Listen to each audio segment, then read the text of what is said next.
নিষিদ্ধের পর এবার নির্বাচন থেকেও ছিটকে গেল আওয়ামী লীগ। নিবন্ধন স্থগিত করল ইসি। স্বরাষ্ট্র মন্ত্রণালয়ের প্রজ্ঞাপন মত প্রকাশের স্বাধীনতা ক্ষুণ্ণ করবে না, জানালো প্রেস উইং। রাজনীতিতে নতুন দল গড়ার হিড়িক। নির্বাচন কমিশনের নিবন্ধন পেতে আবেদন করেছে ৬৫টি। বেশিরভাগই নাম সর্বস্ব, নেই কেন্দ্রীয় কার্যালয়, কর্মী ও সাংগঠনিক কার্যক্রম।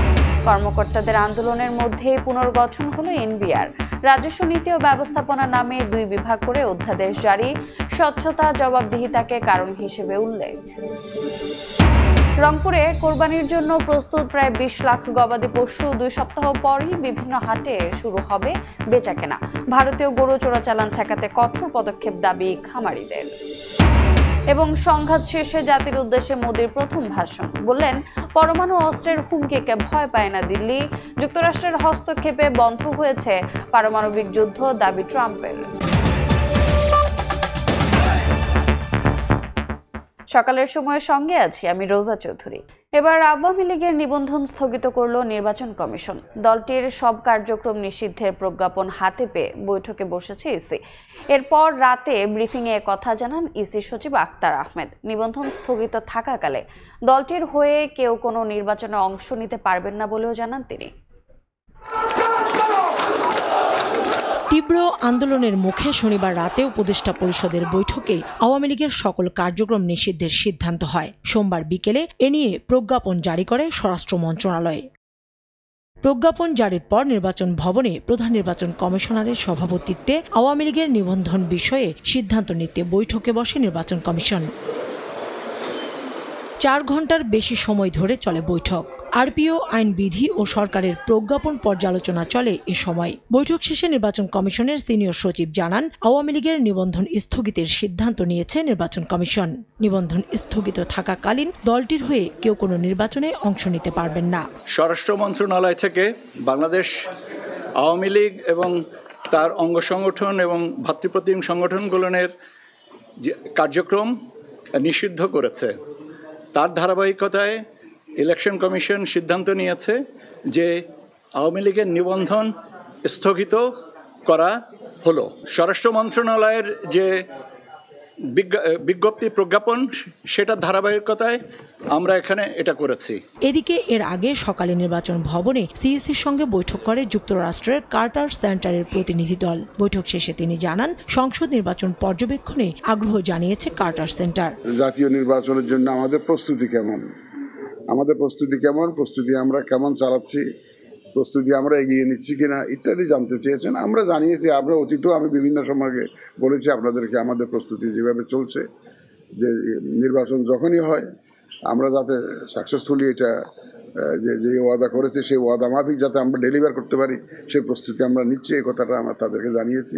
এছাড়া জাতীয় পার্টির নিবন্ধন বাতিল চেয়ে এসিতে চিঠি দিয়ে ১৪ দলের নেতাদের বিচারের আওতায় আনার দাবি জানায় গণ অধিকার পরিষদ। এই নতুন বাংলাদেশ। কাউসার চৌধুরী কুমু, সময় সংবাদ, ঢাকা।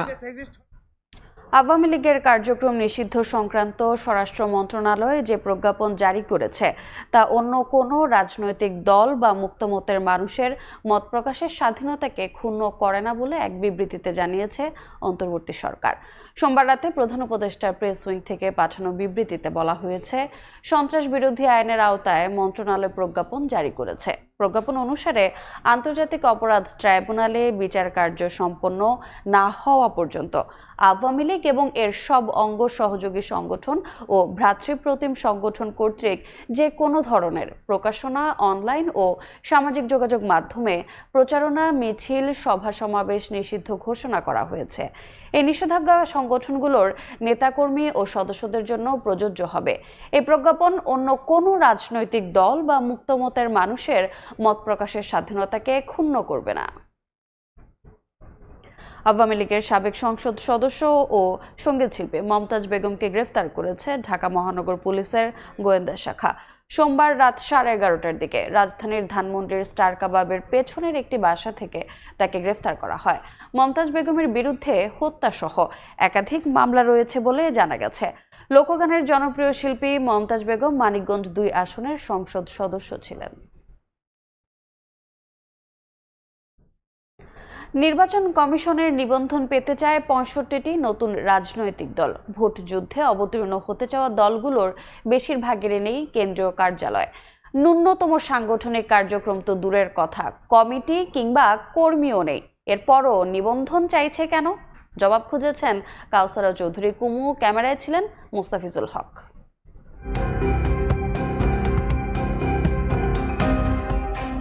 পরপর দুইবার আবেদন করেও ব্যর্থ। এবার নিবন্ধন পাওয়ার আশা বাংলাদেশ বেকার সমাজ পার্টির। দলটির কেন্দ্রীয় কার্যালয় ধানমন্ডির ক্রিসেন্ট রোডের ১৩১/১ এ নাম্বার বাসা। গণমাধ্যম কর্মী আসার খবরে হন্তদন্ত হয়ে চলে অফিস গোছানোর কাজ। দলটির সভাপতি নিউ মার্কেটের দোকানি হাসান।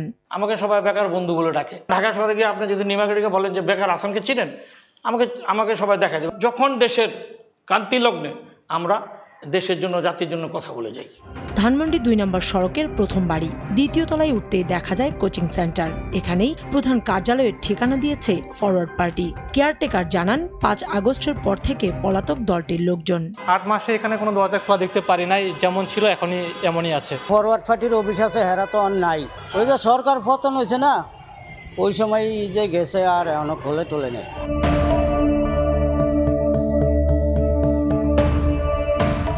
দেয়ালে টানানো পোস্টারের ঠিকানা অনুযায়ী জনতার কথা বলে নামক দলের কার্যালয়ে গিয়ে দেখা যায় পরিত্যক্ত তালাবদ্ধ ঘর। আপনি সবশেষ অফিসে এসেছেন কবে?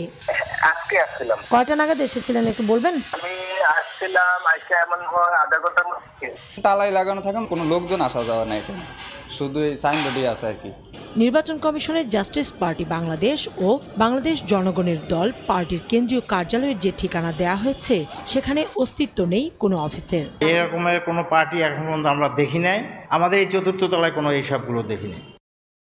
আমাদের নিজস্ব অফিস আছে, ওইটা আমাদের ঠিকাদারি অফিস। ওইটা তো ঠিকাদারি অফিস হলে আমার বাসা হলেও তো আমাকে ঠিকানা দিতে হইতো আবেদনের শর্ত অনুযায়ী, এবং আমি কিন্তু ডিক্লেয়ার দিই এখনো, ওই জন্যই সাইনবোর্ড লাগাই নেই। আচ্ছা, ঠিকাদারি অফিস কি রাজনৈতিক অফিস বানিয়েছেন তাহলে? আপনি একা, আপনি মেয়ে, আপনি মা, আপনি কারো বোন, এটাই তো। এখন সেটা তো দোষের কিছু না। পুরানা পল্টনের ইব্রাহিম ম্যানশন ভাসানী জনশক্তি পার্টি খুঁজতে গিয়ে পাওয়া গেল ভাসানী অনুসারী পরিষদ। ৩ সপ্তাহ আগে দলের নাম পরিবর্তনের কথা জানান মুখপাত্র। দলের গঠনতন্ত্র চাওয়াই পড়লেন বিপাকে। একেবারেই পলিটিক্যাল প্ল্যাটফর্মটাকে কাজে লাগানোর জন্য এই নামটা পরিবর্তন করেছি। ভাসানী অনুসারী পরিষদটা থেকে যাচ্ছে। গঠনতন্ত্রটা কি একটু দেখানো যাবে? গঠনতন্ত্র তো আমাদের সেক্রেটারির কাছে এই মুহূর্তে নাই। দেশে শান্তি প্রতিষ্ঠায় দলের নাম রাখা হয়েছে বাংলাদেশ শান্তির দল। এর প্রধান অবসরপ্রাপ্ত বিচারক। ১০০ সদস্যের কেন্দ্রীয় কমিটি থাকার কথা বললেও নথি দেখাতে ব্যর্থ তিনি। একটি কেন্দ্রীয় কমিটি, একটি গঠনতন্ত্র, একটি কেন্দ্রীয় অফিস, এর মধ্য দিয়ে আপনারা নিবন্ধন দেন এবং আমার বিশ্বাস আজ না হয় কাল নির্বাচন কমিশন ও জাতির শুভ বুদ্ধির উদয় হবে।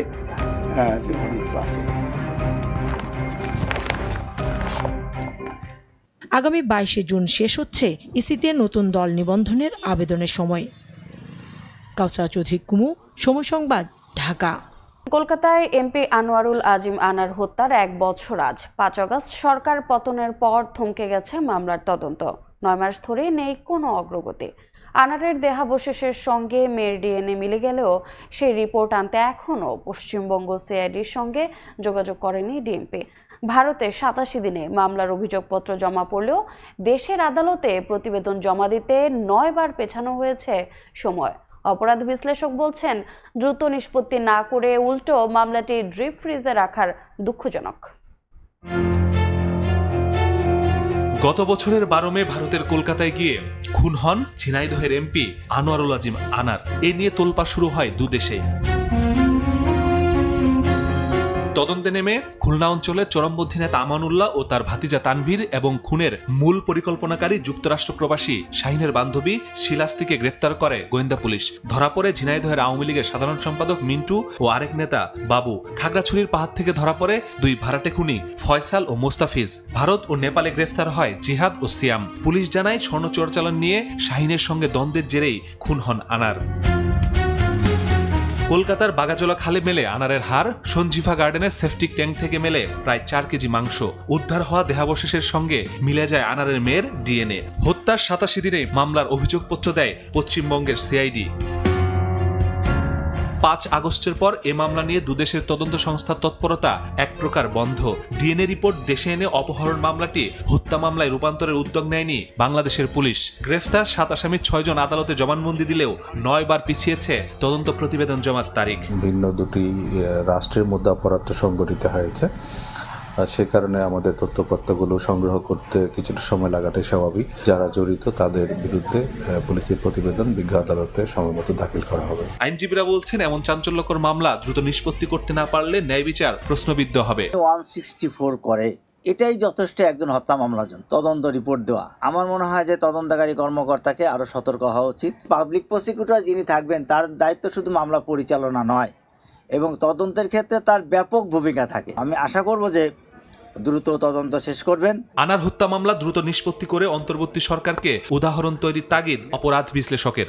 এই হত্যাকাণ্ড কিন্তু যে কোনো সংসদ সদস্য বা যারা জনপ্রতিনিধি হতে চান আগামী দিনে তাদের জন্য একটা শিক্ষা। সকলে মিলে যে সমন্বিত যে পদক্ষেপ কিংবা পরস্পর সহনশীলতার যে আয়োজন বা যে ব্যবস্থা, এই ব্যবস্থাতে আরো বেশি সক্রিয় হতে হবে। এই ঘটনায় 9 জন গ্রেফতার হলেও মূল হোতা শাহীন এখনো ধরাছোঁয়ার বাইরে। হত্যার পর যুক্তরাষ্ট্রে পালিয়েছে বলে ধারণা পুলিশের। মাসুদুর রহমান, সময় সংবাদ, ঢাকা। জাতীয় রাজস্ব বোর্ড এনবিআর পুনর্গঠন করে রাজস্ব নীতি ও রাজস্ব ব্যবস্থাপনা নামে দুটি পৃথক বিভাগ চালু সংক্রান্ত অধ্যাদেশ জারি করেছে সরকার। আয়কর ও কাস্টমস ক্যাডার কর্মকর্তাদের আন্দোলনের মধ্যেই সোমবার রাতে এ অধ্যাদেশ জারি করা হয়। এতে শুধু রাজস্ব নীতি বিভাগের কার্যপরিধিতে কিছুটা পরিবর্তন আনা হয়েছে, আর রাজস্ব ব্যবস্থাপনা বিভাগের প্রশাসনিক পদগুলোতে অ্যাডমিন ক্যাডার কর্মকর্তাদের পাশাপাশি আয়কর ও কাস্টমস ক্যাডারের কর্মকর্তাদের রাখা হয়েছে।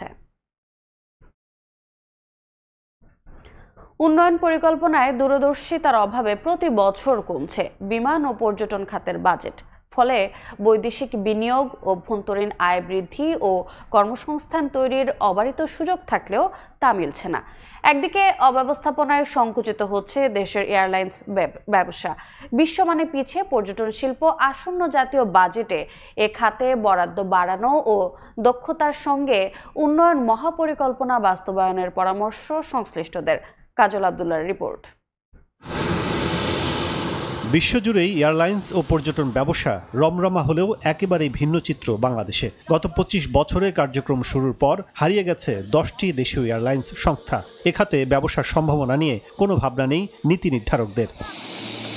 দেশে অভ্যন্তরীণ পর্যটকের সংখ্যা বাড়লেও টানা যাচ্ছে না কাঙ্ক্ষিত মাত্রায় বিদেশি পর্যটক। নেপালে বছরে 10 লাখ, শ্রীলঙ্কা 14 লাখ ও মালদ্বীপে বিদেশি পর্যটকের আগমন ঘটে প্রায় 18 লাখ। বাংলাদেশ প্রাকৃতিক সৌন্দর্যে ভরপুর হলেও নানা অব্যবস্থাপনার কারণে বিদেশি পর্যটক বান্ধব হয়েও এখনও ওঠেনি বলে মত ট্যুর অপারেটরদের। আসছে বাজেটে সেদিকেই গুরুত্ব দেওয়ার পরামর্শ তাদের। এই খাতে একটা বড় বাজেট দরকার। এইখানে বিনিয়োগ করলে আমাদের দেশ থেকে যেই এয়ারক্রাফটের সংকট বা ফ্লাইটের সংকট, যে কারণে টিকিটের দাম বেশি হয়, সেগুলো কিন্তু আর হবে না। এক্সপানশন, বিদেশি এয়ারলাইন্সকে এখানে ব্যবসা করার জন্য সুযোগ সুবিধা দেওয়া, এই কাজটা করা জরুরি। এদিকে প্রয়োজন থাকলেও প্রতি অর্থ বছরে কমছে বাজেটে বরাদ্দ। 2022-23 অর্থ বছরের 7,003 কোটি টাকা 3 বছরে কমে চলতি বছরে দাঁড়িয়েছে 5,700 কোটিতে। বিশেষজ্ঞরা বলছেন, সুষ্ঠু পরিকল্পনার অভাবে খরচ করতে পারে না মন্ত্রণালয়। বড় দুর্বলতা ব্র্যান্ডিংয়েও। শিল্পের উন্নয়নের জন্য কতটুকু ব্যয় করা হচ্ছে, বা মার্কেটিংয়ের জন্য কতটুকু ব্যয় করা হচ্ছে, বা ব্র্যান্ডিং জন্য কতটুকু ব্যয় করা হচ্ছে, এই জিনিসগুলো কিন্তু আইডেন্টিফাই করতে হবে। আমরা অতীতে দেখেছি বাজেট দেওয়া হয়েছে, কিন্তু সেই বাজেট ট্যুরিজম বোর্ড খরচ করতে পারেনি। বাস্তবতা তুলে ধরে বিশ্ব পরিভ্রমণকারী বাংলাদেশি কন্যা নাজমুন নাহার বলছেন, পর্যটকরাই একটি দেশের পর্যটনের মূল ব্র্যান্ডিং। আমাদের দেশে যেই সমুদ্র রয়েছে এটাকে যদি পরিচ্ছন্ন রাখা হয়, আমাদের কক্সবাজারে কিন্তু প্রচুর নোংরা। কক্সবাজার সিটির মধ্যে যখন একটা শহরে, টুরিস্টিক একটা শহরে ঢুকে মানুষ দেখে যে এটা নোংরা, তখন কিন্তু মানুষের কিন্তু এক ধরনের অনীহা চলে আসছে। সে কিন্তু আর এই শহরে কিন্তু কখনো আসবে না।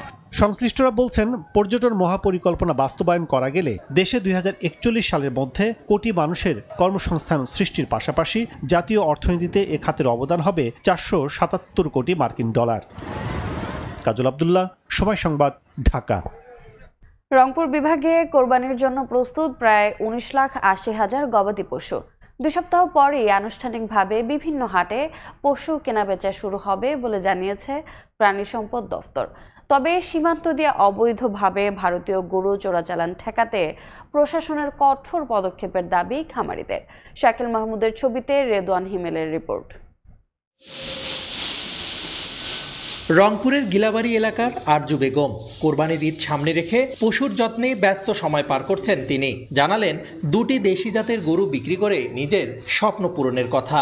ঈদের সময় বিক্রি করিয়া জমি বন্ধক নেবে, হয়তো 2টা করে কিনে লাগবে ছোট ছোট, কিনিয়ে আবার আশা করবো যে সামনের বকরা ঈদ ধরা। ঈদুল আজহা ঘিরে আরজু বেগমের মতো জেলার প্রায় সব খামারের ব্যস্ততা এখন পশু লালন পালনে। তবে খামারিদের রক্ষায় ভারতীয় গরু যেন কোনোভাবেই দেশে ঢুকতে না পারে সে বিষয়ে সীমান্তে কঠোর নজরদারির দাবি তাদের। আমাদের দেশে পর্যাপ্ত গরু আছে, কোনোভাবেই যাতে ইন্ডিয়া থেকে যাতে গরু না আসে আমরা এটাই চাই। প্রশাসনকে আমি দৃষ্টি আকর্ষণ করছি, বর্ডার এলাকা দিয়ে কোনো গরু যাতে ঢুকতে না পারে। নতুন নতুন খামারি বুকে আশা পাচ্ছে যারা 2টা-3টা গরু করে, এই খামারিগুলোকে, এই উদ্যোক্তাগুলোকে আমাদের নষ্ট করা যাবে না। সীমান্ত দিয়ে অবৈধ গরু চোরাচালান রোধে ব্যবস্থা নেওয়ার আশ্বাস প্রাণী সম্পদ অধিদপ্তরের। এবার আসলে পার্শ্ববর্তী কোনো দেশ থেকে গবাদি পশু আসবে না, যার ফলে কৃষকরা এগুলোর ভালো মূল্য পাবে এবং আমরাও এগুলো আমাদের যে জেলা উপজেলা পর্যায়ের কর্মকর্তারা আছেন তারা এগুলো দেখভাল করছেন। প্রাণী সম্পদ অধিদপ্তরের তথ্য মতে আগামী ঈদুল আজহায় কোরবানির জন্য রংপুর বিভাগে 19,80,000 পশু প্রস্তুত করা হচ্ছে। স্থানীয় চাহিদা মিটিয়ে উদ্বৃত্ত থাকবে 5,68,000-এর বেশি পশু। রেদওয়ান হিমেল, সময় সংবাদ, রংপুর। ঈদুল আজহায় বিশেষ ট্রেনের জন্য নীলফামারীর সৈয়দপুর রেলওয়ে কারখানায় মেরামত করা হচ্ছে বগি। এ কারণে ব্যস্ত সময় পার করছেন কর্মকর্তা কর্মচারীরা। নির্ধারিত সময়ের আগেই কোচগুলো সরবরাহ করতে চায় কর্তৃপক্ষ। মোহাম্মদ সোহেলের ছবিতে সাকির হোসেন বাদলের রিপোর্ট।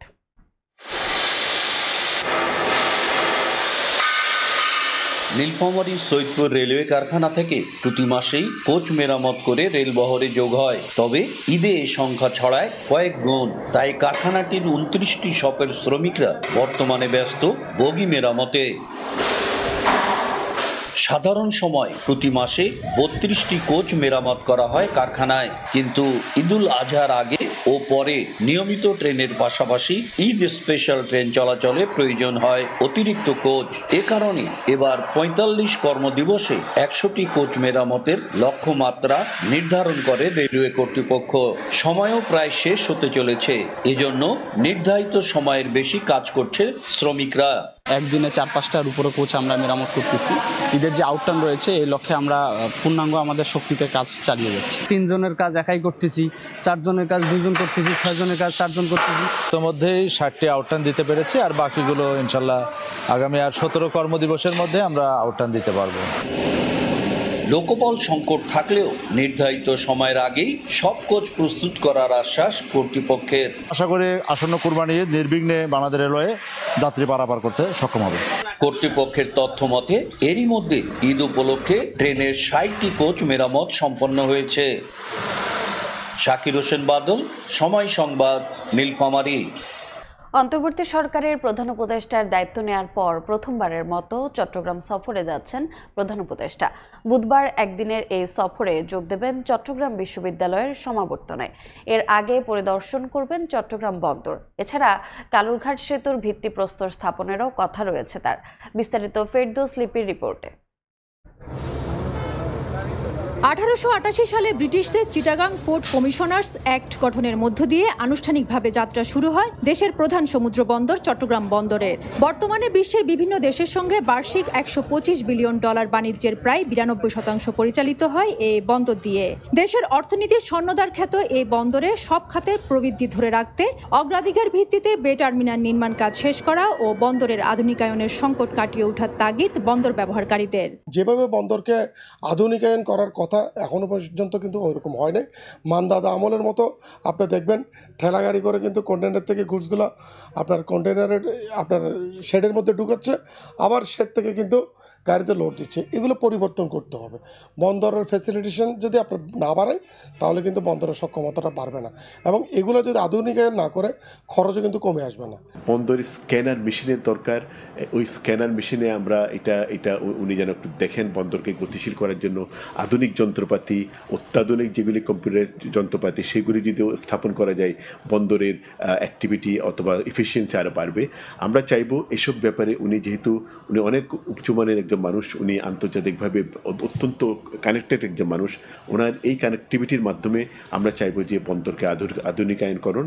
দেশের নীতি নির্ধারণী সর্বোচ্চ পর্যায় থেকে বন্দরের সক্ষমতা বৃদ্ধি ও বিশ্বমানের সেবা নিশ্চিতে প্রতিনিয়ত তদারকি করা হচ্ছে। এরই ধারাবাহিকতায় প্রথমবারের মতো চট্টগ্রাম সফরে এসে প্রধান এই সমুদ্র বন্দর পরিদর্শন করবেন প্রধান উপদেষ্টা অধ্যাপক ডক্টর মোহাম্মদ ইউনুস। মতবিনিময় করবেন বন্দর ব্যবহারকারী ব্যবসায়ী ও বিভিন্ন সংস্থার নেতাদের সঙ্গে। দেশের অর্থনীতিতে গুরুত্বপূর্ণ ভূমিকা রাখা চট্টগ্রাম বন্দরের অপার সম্ভাবনা থাকলেও নানা কারণে বিশ্ব প্রতিযোগিতায় পিছিয়ে আছে এ বন্দর। পিছিয়ে থাকার অন্যতম প্রধান কারণ হচ্ছে দক্ষ জনবল, অর্থনৈতিক সক্ষমতা এবং উন্নত যন্ত্রপাতি না থাকা। তবে এরই মধ্যে আশার আলো হচ্ছে বড় বড় বিদেশি বিনিয়োগ এগিয়ে আসছে এ বন্দরে। উনি একমাত্র ব্যক্তি, উনি ইচ্ছা করলে বিদেশ থেকে বিনিয়োগকারীরা আসবে এবং এইখানে এই বিনিয়োগগুলো হলে আমাদের দেশের কম্পিটিটিভ প্রাইস পাবে ব্যবসায়ীরা। সফরে চট্টগ্রাম সার্কিট হাউস থেকে 11,000 কোটি টাকা ব্যয়ের কর্ণফুলী নদীর উপর কালুরঘাট সেতুর ভিত্তিপ্রস্তর উন্মোচন করবেন প্রধান উপদেষ্টা, যার মধ্য দিয়ে দক্ষিণ চট্টগ্রামের কোটি মানুষের দীর্ঘদিনের স্বপ্ন বাস্তবায়নের বুনন শুরু হবে। যত দ্রুত সম্ভব এটা হবে, শেষ করা উচিত এবং সরকারের উপর নজরদারি থাকা উচিত যাতে এটা সেতু নিয়ে দ্বিতীয়বার অন্য কোনো ধরনের ঝামেলা যাতে না হয়। সফরসূচির শেষ পর্যায়ে দুপুরে চট্টগ্রাম বিশ্ববিদ্যালয়ের 5ম সমাবর্তন অনুষ্ঠানে যোগ দেবেন প্রধান উপদেষ্টা।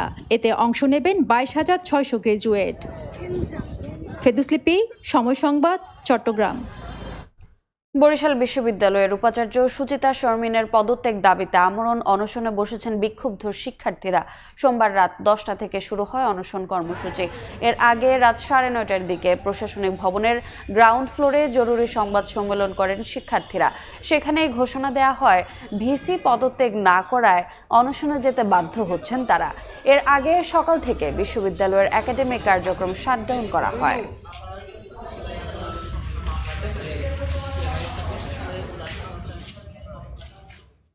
তিনি একটা লাইভের আয়োজন করেছেন, সেই লাইভে তিনি বিশ্ববিদ্যালয়ের এই চলমান আন্দোলনকে পরিহাস করেছেন এবং একটি নতুন প্রহসনের রচনা করেছেন, যার জন্য আমরা আজকে বরিশাল বিশ্ববিদ্যালয়ের বিপ্লবীরা আজকে আমরা আমরণ অনুষ্ঠানে ডাক দিয়েছি। শিক্ষার্থীরা আমরণ অনুষ্ঠানে বসে যতক্ষণ পর্যন্ত আমাদের দাবি আদায় না হবে, যতক্ষণ পর্যন্ত উপাচার্যকে অপসারণ না করা হবে, আমাদের অনশন কর্মসূচি চলবে।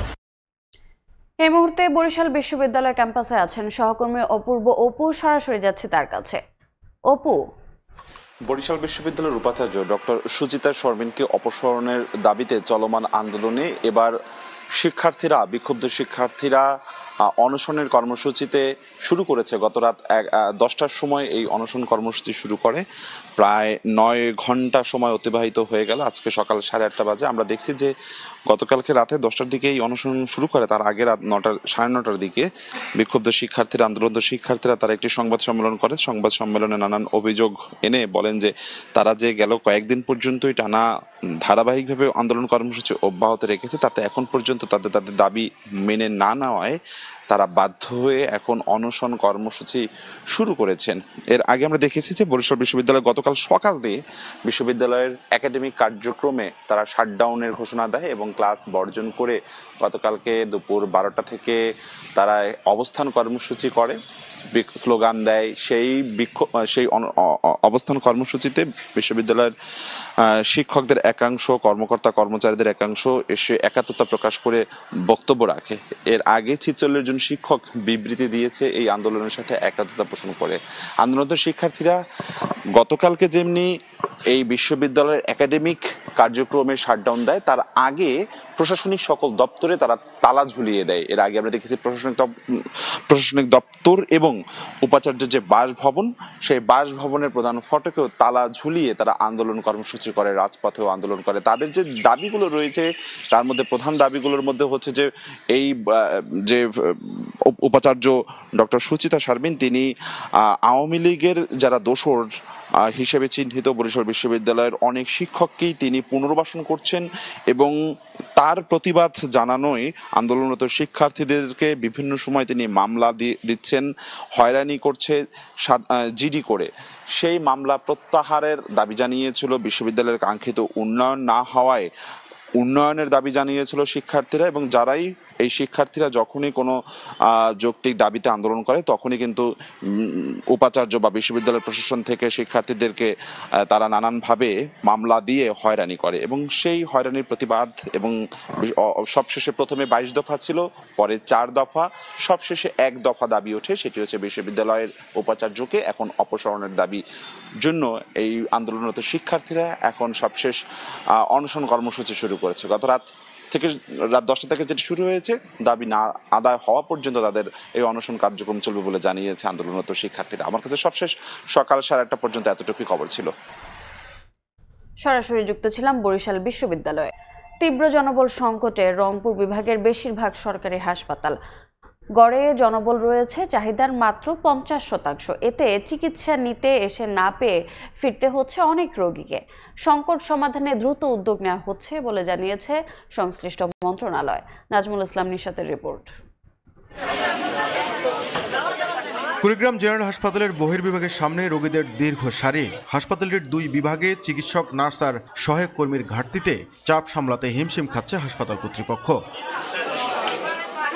একই চিত্র ঠাকুরগাঁও সদর হাসপাতালের। 59 জন চিকিৎসকের বিপরীতে রয়েছেন 40 জন। এছাড়া নার্স, সুপারভাইজার এবং তৃতীয় চতুর্থ শ্রেণীর পদ সংখ্যা 185টি হলেও শূন্য রয়েছে 57টি।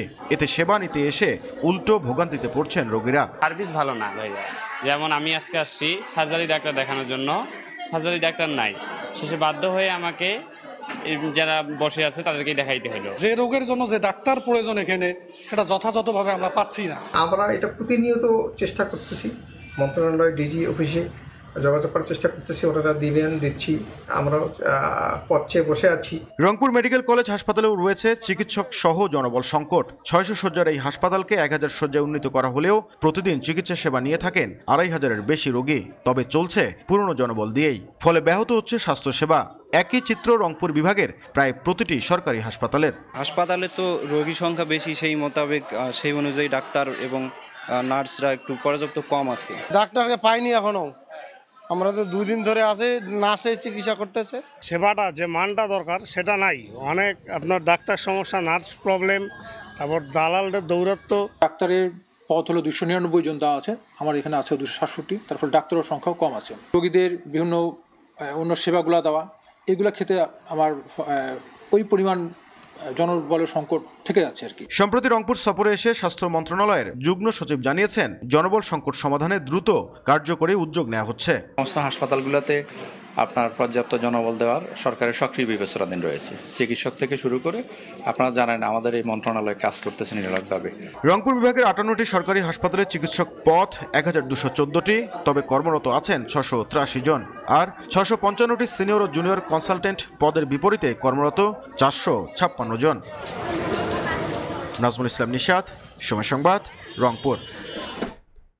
পঞ্চগড়ের মকবুলার রহমান সরকারি কলেজে অধ্যক্ষ সহ 46টি শিক্ষকের পদের মধ্যে 12টি পদই শূন্য রয়েছে। খণ্ডকালীন শিক্ষক দিয়ে খুঁড়িয়ে চলছে পাঠদান কার্যক্রম। এমনকি কলেজের একমাত্র ছাত্রাবাসটিও দীর্ঘদিন ধরে জরাজীর্ণ। তবে শিগগিরই শিক্ষক সংকট সহ সমস্যা সমাধানের আশ্বাস কর্তৃপক্ষের। মনিরুল ইসলামের ছবিতে সোহাগ হায়দারের রিপোর্ট। 1965 সালে নির্মাণের পর 1983 সালে জাতীয়করণ করা হয় পঞ্চগড় মকবুলার রহমান সরকারি কলেজ। তবে বর্তমানে প্রতিষ্ঠানটিতে সৃষ্টি হয়েছে শিক্ষক সংকট। বর্তমানে 7000 শিক্ষার্থীর জন্য অধ্যক্ষ সহ 46টি শিক্ষকের পদ রয়েছে, যার মধ্যে 12টি পদ শূন্য। খণ্ডকালীন শিক্ষক দিয়ে চলছে শিক্ষা কার্যক্রম। মানসম্মত পাঠদান হচ্ছে না বলে অভিযোগ শিক্ষার্থীদের। আমাদের কলেজের শিক্ষক যে ঘাটতিগুলো আছে, ঘাটতিগুলো পূরণ হতো, তাহলে এই ক্ষেত্রে আমাদের শিক্ষার মানটা আরো ভালো হতো। একাদশ দ্বাদশ শ্রেণী শুরু করে অনার্স পর্যন্ত সবারই সে একই সমস্যা।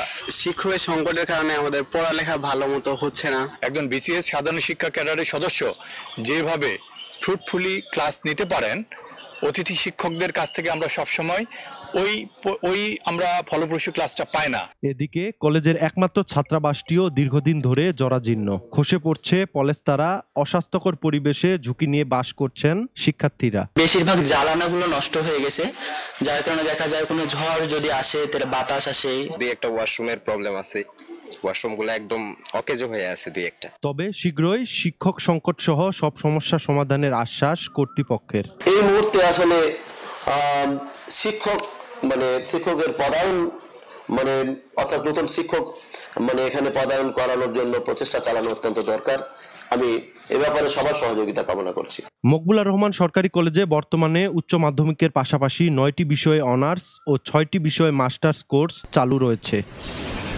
সোহাগ হায়দার, সময় সংবাদ, পঞ্চগড়। ব্যাটারি চালিত ইজি বাইকের দখলে এখন ঠাকুরগাঁও জেলা শহরের প্রতিটি সড়ক। যত্রতত্র ওঠানো নামানো হচ্ছে যাত্রীদের, এতে যানজট সৃষ্টির পাশাপাশি ঘটছে দুর্ঘটনা। শিগগিরই সব পক্ষের সঙ্গে আলোচনা করে স্থায়ী সমাধানের আশ্বাস পৌর কর্তৃপক্ষের। জিয়াউর রহমান বকুলের রিপোর্ট। সড়ক জুড়ে ইজি বাইক ও অটোরিকশা, 3 চাকার এসব যানের চলাচলে নেই কোনো শৃঙ্খলা। ঠাকুরগাঁও শহরে যত্রতত্র ইজি বাইক ও অটোরিকশা দাঁড় করিয়ে যাত্রী উঠানামা করানো হচ্ছে, যার কারণে সৃষ্টি হচ্ছে জটলা ও যানজট। পৌরবাসী বলছেন, এসব যানের কারণে সড়কে ভোগান্তি পোহাতে হচ্ছে তাদের, প্রায়ই ঘটছে ছোট বড় দুর্ঘটনা। প্রতিনিয়ত যানজট এবং অটো ইজি বাইক অনিয়মভাবে যাত্রী ওঠানামা সহ নিত্যদিনের এটা আমাদের ভোগান্তি। অটোওয়ালাদের নির্দিষ্ট কোনো প্রশিক্ষণ নাই এবং নির্দিষ্ট স্থানে ওরা দাঁড়ায় না। মোটর বাইকের জন্য প্রচুর জ্যাম রাস্তায়, এদের জন্য রাস্তায় বিশৃঙ্খলা বেশি হচ্ছে। ইজি বাইক নিয়ন্ত্রণে হিমশিম খেতে হচ্ছে ট্রাফিক পুলিশকে। অন্যদিকে স্ট্যান্ডের জন্য নির্দিষ্ট স্থান নির্ধারণের দাবি ইজি বাইক শ্রমিক ইউনিয়নের। ঠাকুরগাঁও পৌরসভা যদি আমাদেরকে একটা পিক আপ পয়েন্ট দেয়, তাহলে নির্দিষ্ট স্থানে অটোগুলো থাকবে এবং সেখান থেকে যাত্রী উঠানামা করা যাবে। এরা ড্রাইভার হিসেবে পেশাদারী ড্রাইভার নয়, তবে এদেরকে একটা আওতায় নিয়ে আসা উচিত, নিয়মতান্ত্রিকের আওতায় নিয়ে আসা উচিত। তবে শীঘ্রই সব পক্ষের সঙ্গে আলোচনা করে স্থায়ী সমাধানের আশ্বাস পৌর কর্তৃপক্ষের। অটোগুলোকে স্থায়ীভাবে আমাদের যে পৌরসভার বাইরে আনরেজিস্টার্ড যে অটোগুলো আছে সেগুলোকে আমাদের এই পৌরসভার ভিতরে প্রবেশ একেবারে বন্ধ করতে হবে। সেটা একটু চ্যালেঞ্জিং, এটা আমাদেরকে আবার সব স্টেক হোল্ডারদের সাথে বসে তারপর সিদ্ধান্ত নিতে হবে। অটোরিকশা অটোভ্যান শ্রমিক ইউনিয়নের তথ্য মতে ঠাকুরগাঁয়ের 5টি উপজেলায় ইজি বাইক ও অটোরিকশার সংখ্যা প্রায় 10,000। জিয়াউর রহমান বকুল, সময় সংবাদ, ঠাকুরগাঁও। দিনাজপুরের হাকিমপুর উপজেলার বেশিরভাগ বোরো ধানের ক্ষেতে দেখা দিয়েছে মাজরা পোকা ও ব্যাকটেরিয়ার আক্রমণ। এতে ফলন বিপর্যয় ও লোকসানের আশঙ্কায় কৃষক। কৃষি বিভাগ বলছে, ধান পাকার সময় আসায় এখন পোকার আক্রমণে ফলনে প্রভাব ফেলবে না। শফিকুল ইসলাম শফিকের পাঠানো তথ্য ছবি নিয়ে রিপোর্ট। বিস্তীর্ণ এলাকায় আবাদ করা হচ্ছে বোরো ধান, তবে প্রতিটি জমিতে অনেক গাছের শীষ নষ্ট হয়ে গেছে, ক্ষতিগ্রস্ত হচ্ছে ফলন। দিনাজপুরের হাকিমপুর উপজেলার মাঠে বেশিরভাগ বোরো ধানে দেখা দিয়েছে মাজরা পোকার আক্রমণ, সঙ্গে দেখা দিয়েছে ব্যাকটেরিয়ার সংক্রমণও। কৃষক বলছেন, যারা আলু ও সরিষার পর ধান চাষ করেছেন তাদের জমিতেই পোকার আক্রমণ হয়েছে, এতে ফলন বিপর্যয় ও লোকসানের আশঙ্কা তাদের। নালি গামড়ার সনও আবার ওষুধ দিয়েছি, কিন্তু তারপরও তো মরা শীষ বাড়াছা। এভাবে মরা শীষ বাড়ালে তো ধানের ফলন কমে যাবে। আমরা সপ্তাহে সপ্তাহে ওষুধ দিচ্ছি, কোনো কাজে ধরতেছে না পোকার। এর ফলে আমাদের ফলন খুবই কম হবে এবং আমরা কৃষক খুব ক্ষতিগ্রস্ত হব। তবে কৃষি বিভাগ বলছে, ধান পাকার সময় আসায় এখন মাজরা পোকা ও ব্যাকটেরিয়ার সংক্রমণে ফলনে প্রভাব ফেলবে না। এখন যেহেতু ম্যাক্সিমাম ধান আসলে আমাদের ফ্লাওয়ারিং থেকে আমাদের রাইপেনিং স্টেজে চলে এসেছে, সেখানে আসলে এই ধরনের কোনো আসলে ঝুঁকিও নেই। আর আবহাওয়া অনুকূলে থাকায় এখনো পর্যন্ত আসলে কৃষকরা যেভাবে ধান কর্তন করছে, তাতে আমরা আশা করছি যে তারা আসলে ভালো ফলনই পাবে। কৃষি বিভাগের তথ্য মতে চলতি মৌসুমে হাকিমপুর উপজেলায় 7,624 হেক্টর জমিতে বোরো আবাদ হয়েছে, আর উৎপাদন লক্ষ্যমাত্রা নির্ধারণ করা হয়েছে 34,994 মেট্রিক টন ধান। সময় সংবাদ, হিলি। এবারে দেশের বাইরের খবর। ভারত পাকিস্তান যুদ্ধবিরতির পর প্রথমবারের মতো জাতির উদ্দেশ্যে ভাষণ দিলেন ভারতের প্রধানমন্ত্রী নরেন্দ্র মোদী। সোমবার দেয়া ভাষণে তিনি বলেছেন, নয়াদিল্লি পারমাণবিক ব্ল্যাকমেইলকে ভয় পায় না। অপরদিকে পাকিস্তানের পররাষ্ট্রমন্ত্রী ইশাক দার বলেছেন, তার দেশ পারমাণবিক অস্ত্র ব্যবহারের কথা চিন্তাও করেনি। এদিকে যুক্তরাষ্ট্রের হস্তক্ষেপে ভারত পাকিস্তানের সম্ভাব্য পারমাণবিক যুদ্ধ থামানো সম্ভব হয়েছে বলে দাবি করেছেন ডোনাল্ড ট্রাম্প।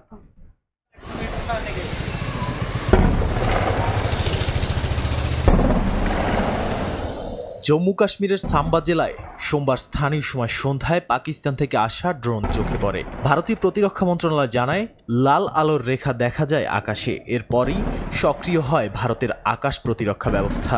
বিস্ফোরণের শব্দে কেঁপে ওঠে সাম্বা ও তার আশপাশের অঞ্চল। সেনাবাহিনী পরে নিশ্চিত করে এটি পাকিস্তান থেকে আসা ড্রোন হামলা ছিল। এর আগে পাকিস্তানের সঙ্গে বাণিজ্য নয়, সন্ত্রাসবাদ ও আজাদ কাশ্মীর নিয়ে কথা হবে বলে এক ভাষণে হুঁশিয়ারি দেন ভারতের প্রধানমন্ত্রী নরেন্দ্র মোদী। বলেন, পাকিস্তান যদি বাঁচতে চায় তবে সন্ত্রাসীদের অবকাঠামো ধ্বংস করতেই হবে। टेरर और टॉप एक साथ नहीं हो सकते। टेरर और ट्रेड एक साथ नहीं चल सकते और पानी और खून भी एक साथ नहीं बह सकता। मैं आज विश्व समुदाय को भी कहूंगा, हमारी घोषित नीति रही है, अगर पाकिस्तान से बात होगी तो टेररिज्म पर ही होगी। এদিকে পাকিস্তান শুধু আত্মরক্ষায় পাল্টা আঘাত করেছিল বলে দাবি করেন দেশটির পররাষ্ট্রমন্ত্রী ইসহাক দার। স্থানীয় সময় সোমবার তিনি সিএনএনকে বলেন, পারমাণবিক অস্ত্র ব্যবহারের কথা তারা চিন্তাও করেনি। তবে ভারতের সাম্প্রতিক বিমান হামলা, বিশেষ করে রাওয়ালপিন্ডিতে আঘাতের পর বিষয়টি পারমাণবিক সংঘাতের দিকে যাচ্ছিল বলে জানিয়েছে যুক্তরাষ্ট্র। Thank you very much. Thank you, everybody. সোমবার হোয়াইট হাউসে প্রেস ব্রিফিং এর সময় মার্কিন প্রেসিডেন্ট ডোনাল্ড ট্রাম্প দাবি করেন, যুক্তরাষ্ট্রের হস্তক্ষেপে ভারত পাকিস্তানের মধ্যে সম্ভাব্য একটি ভয়াবহ পারমাণবিক যুদ্ধ থামানো সম্ভব হয়েছে। ট্রাম্প আরও জানান, সংঘাত থামাতে বাণিজ্য ছিল বড় হাতিয়ার। উভয় পক্ষকে বলা হয়েছিল যুদ্ধবিরতি না দিলে বাণিজ্য বন্ধ করা হবে। My administration helped broker a full and immediate ceasefire, I think a permanent one, between India and Pakistan, ending a dangerous conflict of two nations with lots of nuclear weapons. বিশ্লেষকরা বলছেন, যুদ্ধবিরতি কার্যকর হলেও নীতি বদলেছে। নতুন সমীকরণে দক্ষিণ এশিয়ায় স্থায়ী শান্তি আসবে কিনা তা এখন অনিশ্চিত। নাদিম মারজান, সময় সংবাদ। নাগরিকত্বে কড়াকড়ির নতুন বার্তা দিলেন ব্রিটিশ প্রধানমন্ত্রী কিয়ার স্টারমার। 5 বছরের জায়গায় 10 বছর, কর্মসংস্থানের নিয়ন্ত্রণ আর ভাষার কঠিন শর্ত সব মিলিয়ে অভিবাসীদের জন্য শুরু হয়েছে এক অনিশ্চিত লড়াই। লন্ডন থেকে বিস্তারিত জানাচ্ছেন শোয়েব কবির। ক্ষমতায় আসার 1 বছরও পূরণ হয়নি। এর মধ্যে নাগরিকত্ব নীতিতে সবচেয়ে কঠোর শ্বেতপত্র প্রকাশ করলেন ব্রিটিশ প্রধানমন্ত্রী। স্টারমার জানালেন, এখন থেকে নাগরিকত্ব পাওয়ার প্রক্রিয়া হবে দীর্ঘমেয়াদী ও কঠিন। Today we publish a white paper on immigration. আজ আমরা অভিবাসন নিয়ে একটি হোয়াইট পেপার প্রকাশ করেছি। এই কৌশলগত পরিকল্পনা আমার পরিবর্তনের রূপরেখার কেন্দ্রে রয়েছে, যা আমাদের সীমান্তের উপর নিয়ন্ত্রণ পুনরুদ্ধার করবে। And close the book. নতুন নীতিমালায় ইংরেজি ভাষা জানার শর্ত আরো কঠিন করা হয়েছে। পাশাপাশি 5 বছর পর নাগরিকত্বের আবেদন করার নিয়ম বাড়িয়ে করা হয়েছে 10 বছর। বিদেশি কর্মী নিয়োগও আসছে বিধিনিষেধ, যার প্রভাব পড়বে কেয়ার হোম সহ বিভিন্ন খাতে। 5 বছর পর আপনার আইএলআর পাইতো, তো এখন দেখা যাচ্ছে যে আপনার আফটার 5 ইয়ার আবার স্পন্সরশিপে যেতে হবে। তো এইটা একটু আমাদের কমিটির জন্য স্বস্তিজনক হবে না। বিশেষ করে বাইরের থেকে এসেছে এবং বাইরের দেশের অভিবাসী, তাদের জন্য এটা খুবই কঠিন হবে। আইনজীবীদের মতে এই কড়াকড়ি শুধু অভিবাসীদের নয়, যুক্তরাজ্যের অর্থনীতির জন্য হুমকি। এতে কমবে দক্ষ জনশক্তি, বাড়বে সামাজিক চাপ। গভর্নমেন্টের প্রপোজালটা হচ্ছে হয়তো কিছুদিনের মধ্যেই তারা সবাইকেই 10 ইয়ার্সের ক্যাটাগরিতে নিয়ে আসবেন। তার মানে হচ্ছে আপনি লিগেলি যদি এই দেশে 10 ইয়ার্স থাকেন রিগার্ডলেস অফ ওয়েদার পার্টনার ও প্যারেন্ট ও ইন এনি আদার ক্যাটাগরি, তাহলে আপনি ইনডেফিনিট লিভ টু রিমেইন পাবেন। এটা আমাদের জন্য একটা অশনি সংকট। 2024 সালে যুক্তরাজ্যে স্থায়ী বসবাসের অনুমতি পেয়েছেন 1,62,000 অভিবাসী, যা আগের বছরের তুলনায় 35% বেশি। কিন্তু নতুন নিয়মে সেই প্রবাহে পড়তে যাচ্ছে বড় ধরনের ধাক্কা। যুক্তরাজ্যের নতুন নাগরিকত্ব নীতিমালা যেন অভিবাসীদের জন্য এক কঠিন পরীক্ষার নাম। বৈধভাবে 10 বছর বসবাস করলে মিলবে সেই বহুল প্রতীক্ষিত সোনার হরিণ খ্যাত ব্রিটিশ নাগরিকত্ব। তবে এই পথ পাড়ি দেওয়া এত সহজ নয়। প্রতিটি পদে পদে রয়েছে জবাবদিহিতা ও কঠিন বিধিনিষেধ। শোয়েব কবির, সময় সংবাদ, লন্ডন। ইতালির কড়া অভিবাসন নীতি বাস্তবায়নে এবার টার্গেট বাংলাদেশিরা। ইতোমধ্যেই নানা অভিযোগে গ্রেফতার কিংবা আবেদন বাতিল হওয়া অভিবাসীদের ফেরত পাঠানো শুরু করেছে জর্জিয়া মেলোনি সরকার। এতে উদ্বেগ বাড়ছে বাংলাদেশি কমিউনিটিতে। ইতালি থেকে হাসান মাহমুদের রিপোর্টে বিস্তারিত। ইতালির বিভিন্ন প্রদেশ থেকে ফেরত পাঠানো হচ্ছে বাংলাদেশি অভিবাসীদের। আশ্রয় আবেদন নাকচ কিংবা ছোটখাটো অপরাধের ভিত্তিতে নেওয়া হচ্ছে এই পদক্ষেপ। অনেকেই রয়েছেন গ্রেপ্তারের মুখে। সর্বশেষ সিসিলির পালের্মো থেকে জঙ্গি তৎপরতার অভিযোগে আটক হয়েছেন 2 বাংলাদেশি। এছাড়া আনকোনা থেকে ধর্ষণের অভিযোগে গ্রেপ্তার হয়েছেন নরসিংদীর রানা মিয়া। পরে তাকে বাংলাদেশে ফেরত পাঠানো হয়। একই সঙ্গে ফেরত পাঠানো হয়েছে ঢাকার মারুফ রায়হান, নওগাঁর হাবিবুর রহমান ও সুনামগঞ্জের ইমরান শিকদারকে। অবৈধ অভিবাসীদের নিয়ে কাজ করেন সুমিতা হের। তিনি বলছেন, আইনি প্রক্রিয়া না জানার কারণেই বিপাকে পড়ছেন অনেকে। একইভাবে কমিউনিটির নেতারাও সতর্ক করছেন সবাইকে বৈধ পথে ইউরোপে আসার ব্যাপারে। অবৈধ বাঙালিদেরকে এখান থেকে পাঠিয়ে দেওয়ার মূলত কারণ হচ্ছে তারা যখন এখানে আসে নতুন করে যখন আবেদন করে তাদের কমিশনের ডেটটা খুব শীঘ্রই হয়ে যায়। ইতালির প্রধানমন্ত্রী জর্জিয়া মেলোনি যে কোনো উপায়ে ইতালিতে অবৈধ প্রবেশ ঠেকানোর আপ্রাণ চেষ্টা করে যাচ্ছেন। এখানে ইটালিয়ানদের সাথে সাথে বাংলাদেশিদের বসবাস করার জন্য বৈধ উপায়ে বাংলাদেশিদের আনার যে প্রচেষ্টা যে অব্যাহত রাখার একটা আহ্বান জানিয়েছেন, সেটার একটা ফল। 2017 সালে ইউরোপীয় ইউনিয়নের সঙ্গে স্বাক্ষরিত এক চুক্তির অধীনে এসব বাংলাদেশিকে ফেরত পাঠানোর সুযোগ পায় ইতালি। তবে আগে কখনো এত জোরালোভাবে সেই চুক্তি বাস্তবায়িত হয়নি। সময়সূচি সম্পর্কে তাদের সাধারণ ধারণা না থাকার কারণে নেগেটিভ আসার পর তাদেরকে অবৈধ ঘোষণা করা হয় আপিল না করার কারণে। এভাবেই অনেক বাংলাদেশিকে ইতালি থেকে ফেরত পাঠানো হচ্ছে। ইতালির রোম থেকে হাসান মাহমুদ, সময় সংবাদ। এবারে খেলার খবর। অধিনায়ক হিসেবে বোর্ডের কাছে কোনো চাওয়া নেই লিটন কুমার দাসের, বরং টি-20তে ভালো করতে ক্রিকেটারদের দলের প্রয়োজন বুঝতে হবে বলে মনে করেন বাংলাদেশ অধিনায়ক। লম্বা সময়ের জন্য দায়িত্ব পাওয়ায় আত্মবিশ্বাস পাচ্ছেন দল নিয়ে কাজ করার। পাকিস্তান সিরিজে যাওয়ার সিদ্ধান্ত ঠেলে দিয়েছেন বোর্ডের কোর্টে। অধিনায়কত্বটা নতুন নয় লিটন কুমার দাসের কাছে। ভারপ্রাপ্ত হয়ে টস করেছেন বেশ কিছু ম্যাচে, শুধু ভার নেওয়া হয়নি লম্বা সময়ের। এবার সেই দায়িত্বটাই পেলেন উইকেট কিপার এই টপ অর্ডার ব্যাটার। যেহেতু একটা নতুন সুযোগ আসছে, দায়িত্ব পেয়ে প্রথম সংবাদ সম্মেলন স্বল্পভাষী লিটন অল্প কথাতেই দিলেন উত্তর। পার্থক্য বোঝালেন ভারপ্রাপ্ত আর পূর্ণকালীন দায়িত্বের। যেহেতু লং পিরিয়ডে একটা টাইম আমি পাবো, আমি চেষ্টা করবো জিনিসগুলো আস্তে আস্তে ডে বাই ডে গ্রহণ করার জন্য। ক্যাপ্টেনশিপ ছাড়াও তো আমি খারাপ খেলেছি, সো এখন ক্যাপ্টেন হয়ে আসতেছি, এটাও অপোজিট সাইডও হতে পারে। টি-20 ক্রিকেটটা এখনো আয়ত্ত করতে পারেনি বাংলাদেশ। সবশেষ বিশ্বকাপেও হয়েছে ভরাডুবি। এমন দলের ভাগ্য পরিবর্তনে কি দরকার? লিটনের নিজের চাওয়াটা জানিয়েছেন সতীর্থদের। যতটা বিসিবি সাথে আমি কমিউনিকেট করব, তার থেকে বেশি কমিউনিকেট করা দরকার আমার প্লেয়ারদের সাথে। তারা কি চাচ্ছে, তাদের কোন জায়গায় ডেভেলপ করা দরকার, কীভাবে খেললে ম্যাচটা জিততে পারি, এটা হচ্ছে আলটিমেট গোল।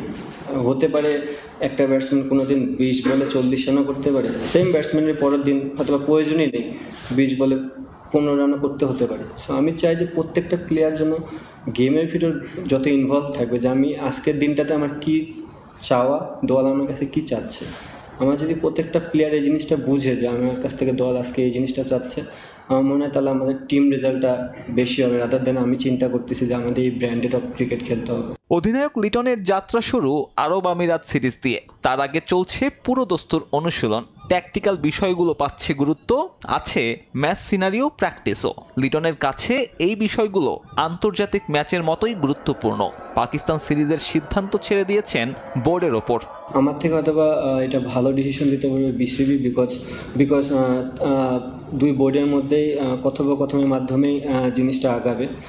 যদি বিসিবি মনে করে আমরা ওখানে ক্রিকেট খেলতে যাওয়ার মতন সিচুয়েশন যদি থাকে, আমরা অবশ্যই খেলতে যাব ওখানে।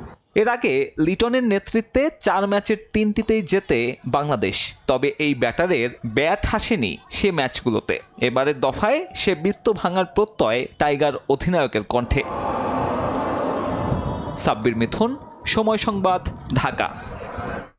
সকালের সময়ের শীর্ষ সংবাদগুলো জানিয়ে দিচ্ছি আরেকবার। নিষিদ্ধের পর এবার নির্বাচন থেকেও ছিটকে গেল আওয়ামী লীগ। নিবন্ধন স্থগিত করল ইসি। স্বরাষ্ট্র মন্ত্রণালয়ের প্রজ্ঞাপন মত প্রকাশের স্বাধীনতা ক্ষুণ্ণ করবে না, জানালো প্রেস উইং। রাজনীতিতে নতুন দল গড়ার হিড়িক। নির্বাচন কমিশনের নিবন্ধন পেতে আবেদন করেছে 65টি। বেশিরভাগই নাম সর্বস্ব, নেই কেন্দ্রীয় কার্যালয়, কর্মী ও সাংগঠনিক কার্যক্রম। এবং কর্মকর্তাদের আন্দোলনের মধ্যেই পুনর্গঠন হলো এনবিআর। রাজস্ব নীতি ও ব্যবস্থাপনা নামে 2 বিভাগ করে অধ্যাদেশ জারি। স্বচ্ছতা, জবাবদিহিতাকে কারণ হিসেবে উল্লেখ।